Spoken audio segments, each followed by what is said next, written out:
Hey guys, welcome to the Popcorn Junkies. We are reviewing a movie called The Marvels, Marvel Cinematic Universe film. We haven't done one in a while. When was the last one? What was the last one?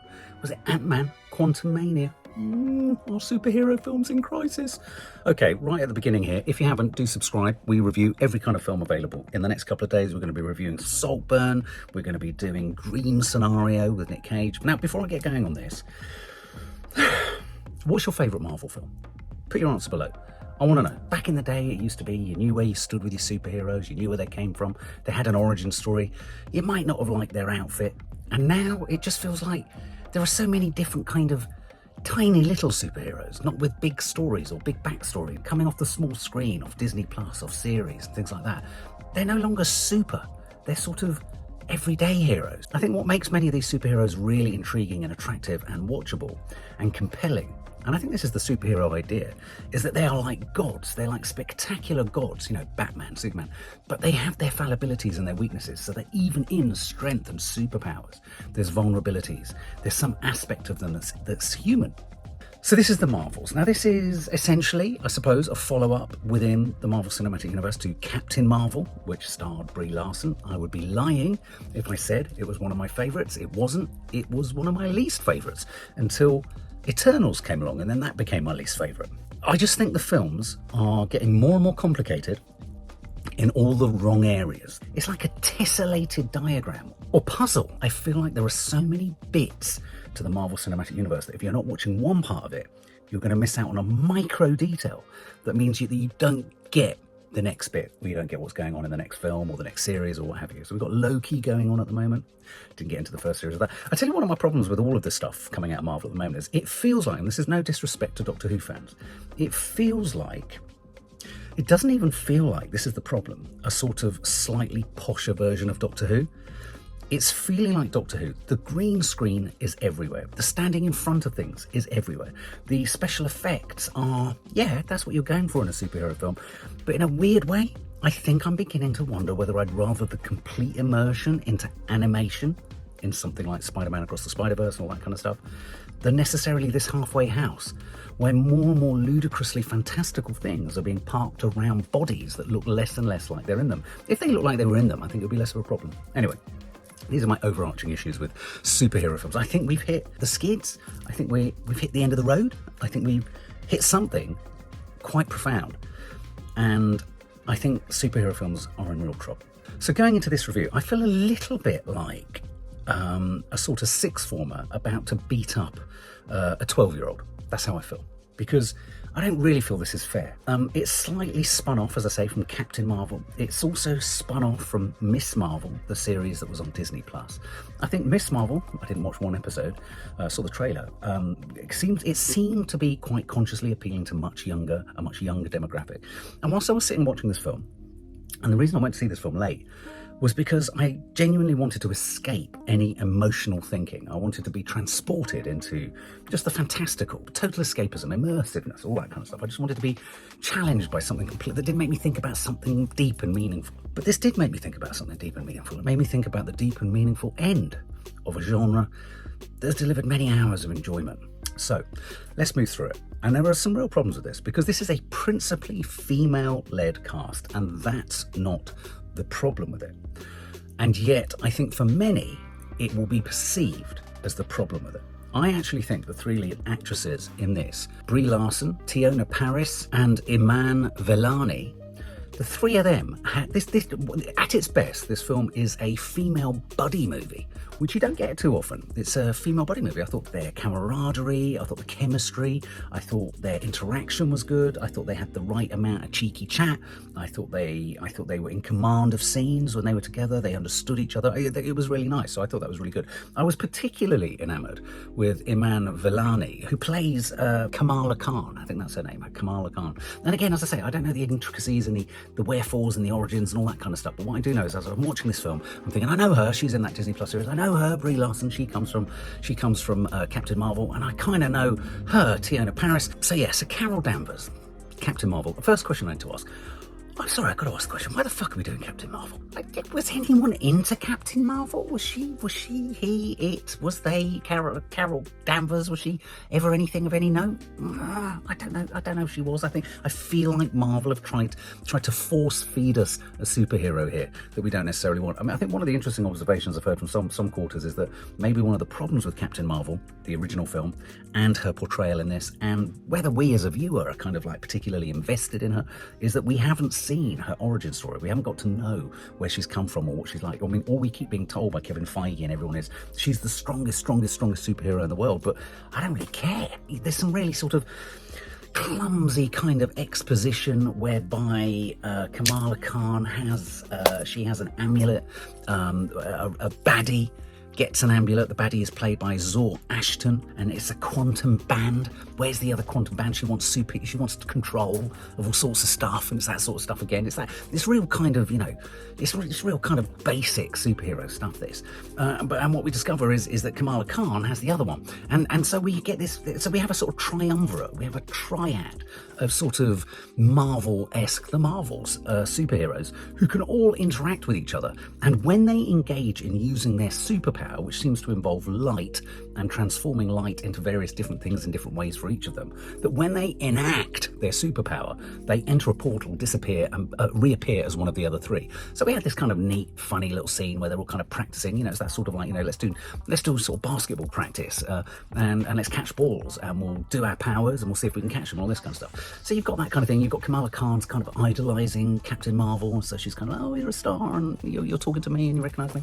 And then you've got, Teyonah Parris, who I thought was lovely. She was good fun. She's got beef. She's got some beef with Brie Larson's character and all that kind of stuff.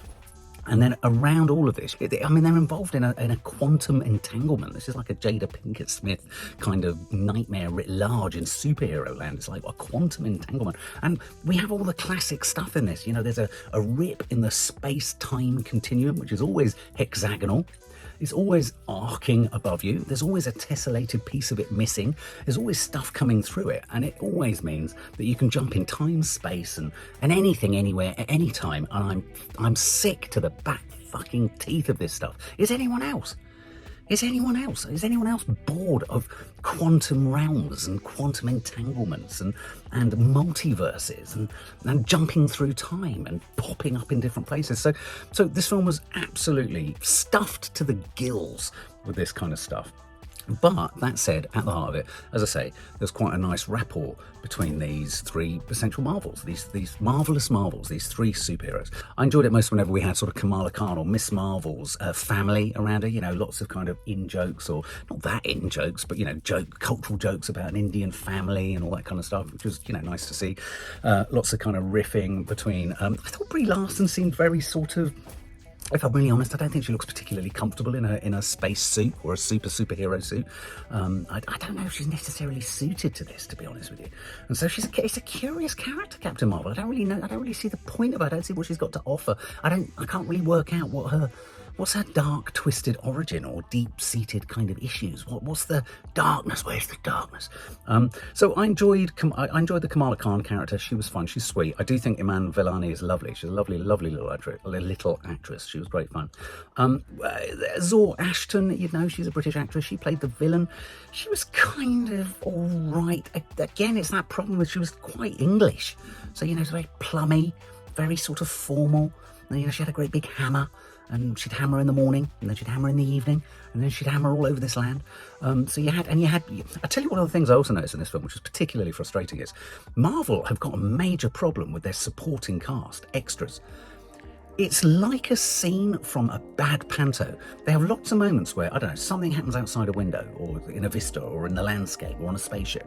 And then all the extras in the room who have increasingly stupid looking plastic heads on. So more and more of it is looking, as I say, Doctor Who-esque. And I'm not being insulting to Doctor Who, but Doctor Who has a tiny micro BBC budget comparatively. So they run around with a really obviously rubber head, which have kind of been designed with no real regard for sophistication or complexity like the original Star Wars films. You don't believe these are races. You just think, oh, oh, there's someone in a kind of, I don't know, sort of prosthetics workshop looking through a kid's book going, this will be good, let's put gills here, let's put nostrils here, and they just look fucking stupid. But anyway, so all the extras in the background of all the shots in this film, they just all sort of move forward and they're all looking at each other like a really bad supporting cast at a really bad panto in Wimbledon. That's what it felt like. That's what it felt like at times. Really bad. Shuffling around.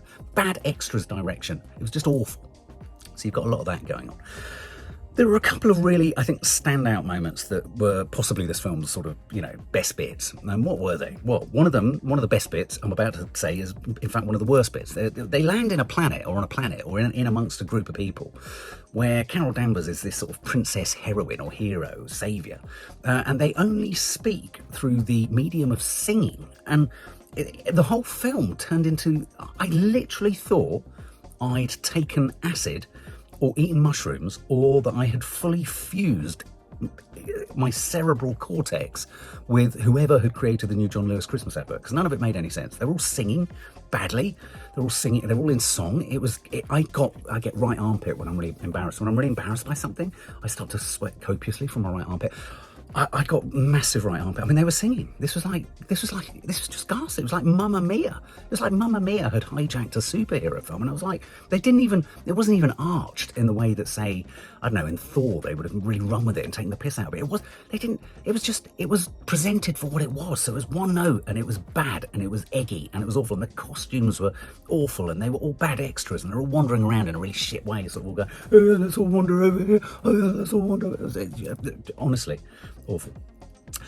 There was then a scene, which I have to say was probably the best scene in the film, where I'm not even going to go into the details of this, but suffice it to say, if you've seen the trailer, and I might be running it underneath this as we go, there's a cat in it. I don't know if this cat from the original Captain Marvel? I can't remember.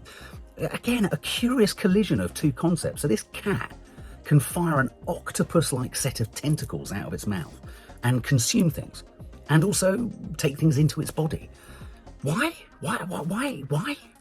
I don't know. Anyway, so they had an opportunity to play with this, riffing on the idea of nice, soft, cute cat. Anyway, so they have to evacuate everyone from somewhere to somewhere because someone, the woman with the hammer, is destroying their spaceship. And they can't fit into the escape pods. And I thought, well, yeah, this is good. This is a dilemma. Nick Fury running around. I mean, poor old Samuel L. Jackson getting older and older, so he can't run as easily as he used to. So he's a bit of a sort of a labouring, lummoxing kind of type, sort of, staggering around with his patch. And I think Nick Fury's had his moment. I think we've had enough of Nick Fury. Sorry, Samuel. You're giving it everything you can, but I don't know. Samuel L. Jackson, it just seemed a bit odd. It seems a bit strange. Everything about it's almost like we've had 10, 15 years thinking all this stuff was good, and now we're coming out of some terrible trip, and we're all kind of going, what the hell were we into? What were we liking it? Anyway, so they have to all escape, and they can't fit in the escape pod, so what do? These cats, with their octopi tentacles, swallow everyone into them, so you can fit cats in. You can fit more cats into a capsule than you can humans. And what was funny about this sequence, and it was the funniest sequence, was that as it was happening, they were playing the music from Cats the Musical, which is a double irony, because Cats the Musical, widely considered so bad, it's still bad. It's not one of those so bad it's good, it's just so bad it's so bad. Was the ironic moment in a superhero film that, for me, actually, to be honest with you, was so bad, and it got no better even by invoking the music from the worst musical committed to film, with, yes, admittedly, a kind of funny little sequence where sweet little pussycats were petrifying people, even though they were saving them. So even the kind of gag around, if the cat was genuinely dangerous, if these pussycats were genuinely dangerous and they were killing people, that would have been funnier, because then when you cut to them sort of looking all preening and licking their balls and all that kind of stuff, and then they eat you, it's like, ooh. But actually, people were scared of them. But they shouldn't have been, because they were saving them. So why would you be scared of them? So even that didn't work.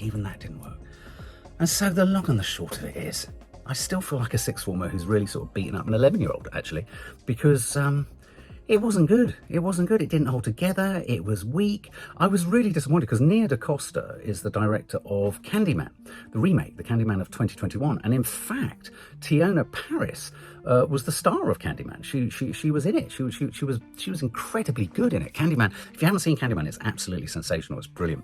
She also starred in If Beale Street Could Talk, which was also brilliant too. But I mean, this was bad. I mean, this felt like, someone somewhere at the top of Marvel needs to really be taken to the headmaster's room. But who is the headmaster? Is it Kevin Feige? Is it Bob Iger? Who is it? Because I don't think either of them have got a clue what to do. Someone has to get Marvel out of this quantum entanglement, because it's an absolute mess. Potentially, the only exciting moment was the end credit sequence where, spoiler, we get Kelsey Grammer playing Beast. It looks like the X-Men are coming back. And if I'm really honest, I know, look, I'm going to get all sorts of insults now, aren't I? I've always found the X-Men shit. Sorry, I'm just going to put it out there. I've always thought the X-Men were shit. I've always thought it was really embarrassing. And it looks like it's going to be embarrassing again. It's like, why? It's like we are literally scraping the bottom of the barrel. We need to bring Iron Man back. We need to do something. Something dramatic has to happen. It's not looking good. And what are these? Are these the new Avengers? Are these the new young Avengers? The new Avengers? Because if they are, they're not strong enough. Yes, representation is good. Yes, inclusivity is good. But I'm slightly worried that, what has happened here actually is tragic, because three very strong actresses have been brought together where they were at their best. They were great. They weren't serviced by a brilliant script nor a very well conceived film. They made the most of it, and it wasn't their fault. But what will happen now is it's going to be felt that the one film that was kind of principally a female-orientated film was the worst performing film in the cinematic universe. And of course, everyone draws simple conclusions from that. This was badly written, badly directed, badly conceived. I don't even necessarily think it was badly directed, because Nia DaCosta can direct well. This was just bad. It was just everything about it. I mean, but even the characters, who's drawn to them? Miss Marvel, she's great. The young actress is absolutely brilliant. Iman Vellani as Kamala Khan. But from what I hear, it was one of the least watched shows on Disney Plus. Even though, obviously, the thing is, there's always someone who likes something in these. This didn't add anything, and I'm sick to death of seeing that tessellated hexagonal arch in the sky with people running around trying to fix it. Just fix it. Basically, that tessellated hexagonal arch in the sky is Marvel's writing team who can't write. They need to get in a whole bunch of new scriptwriters. They need to get scriptwriters in who have a strong sense of characterization, storytelling, and you need one person, not lots of them, all writing a load of old shit and chucking it all together. This film was just disappointing. I couldn't even recommend this film as a film for youngsters. Youngsters are too sophisticated for this stuff. They really are. And for me, this was a really sad. It wasn't even so bad it was unlikable. It was just so bad it was just ordinarily boring. I mean, they've got to do something sensational to dig themselves out of this deep hole. But am I being too harsh? Tell us what you think. Did you like it? Is there much to be liked in it? I have given you the few crumbs I think were worthy, which was female camaraderie, a bit of nice chemistry. The villain was shit. Samuel L. Jackson was just running around, not looking particularly fit and really focused, or didn't really know what was going on. And the story was bad, and it was repetitious and just achingly awful, embarrassing scenes like the singing planet. I mean, people who just sing. Oh, God, no.